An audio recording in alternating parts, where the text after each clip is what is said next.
সংবাদ শেষ করছি অ্যাস্ট্রোনমি অলিম্পিয়াডের খবর দিয়ে। আকাশের সীমানা লঙ্ঘন করে বাংলাদেশের তরুণ প্রতিভারা রাশিয়ায় পদক জয়ের ঝড় তুলেছে। চতুর্থ ওপেন ওয়ার্ল্ড অ্যাস্ট্রোনমি অলিম্পিয়াডে জিতে নেয় তারা সোনা, রূপা, ব্রোঞ্জ। আজ রাজধানীর বিশ্ব সাহিত্য কেন্দ্রে কিশোর শিক্ষার্থীদের দেয়া হয় সংবর্ধনা। বিস্তারিত জারিন নাজনীনের রিপোর্টে। আয়োজন করা হয় চতুর্থ ওপেন ওয়ার্ল্ড অ্যাস্ট্রোনমি অলিম্পিয়াড। সশরীর ও অনলাইন মিলিয়ে বিশ্বের 20টি দেশ থেকে 90 জন তরুণ অ্যাস্ট্রোনমার এতে অংশ নেয়। ছিল বাংলাদেশের 6 সদস্য।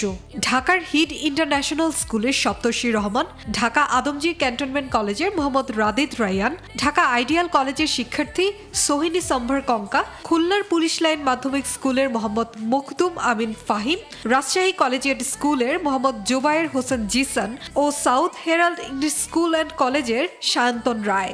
দলনেতা ছিলেন বাংলাদেশ অ্যাস্ট্রো অলিম্পিয়াড জাতীয় কমিটির চেয়ারম্যান মশহুরুল আমিন। প্রতিযোগিতায় 4টি পর্ব ছিল: তাত্ত্বিক, তথ্য বিশ্লেষণ, আকাশ পর্যবেক্ষণ ও সাধারণ জ্ঞান। I want to build my career in space and astronomy. প্রতিযোগিতায় অংশ নিয়ে একটি সোনা, 2টি রূপা, একটি ব্রোঞ্জ এবং সম্মাননা মেডেল জয় করে নেয় বাংলাদেশের কৃতি শিক্ষার্থীরা। এটি বাংলাদেশের অ্যাস্ট্রোনমি ইতিহাসে ছিল এক মাইলফলক। পদক জয়ে উচ্ছ্বসিত বিজয়ীরা। আমার নিজের জন্যই অংশ নিইনি, এই জায়গায় আমি দেশকে রিপ্রেজেন্ট করেছি। এটির জন্য আমার অনেক বেশি ভালো লেগেছে।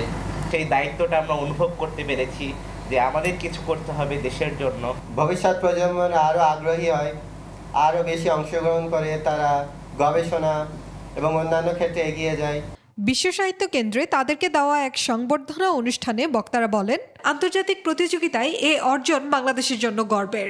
এভাবে করে বাংলাদেশের নাম তোমরা পৃথিবীর বিশ্বে খুব সুন্দর করে আমাদেরকে গৌরবান্বিত করবে। প্রতিযোগীরা তারা যদি মনে করে যে তারা পড়তে চায় রাশিয়াতে অ্যাস্ট্রোনমি অ্যাস্ট্রোফিজিক্স বিষয়ে, তাহলে সেই বিষয়ে আমরা স্কলারশিপের এটা করতে পারবো। আমরা চতুর্থ open world astronomy olympiad 21 September তারিখে শুরু হয়ে শেষ হয় 27 সেপ্টেম্বর।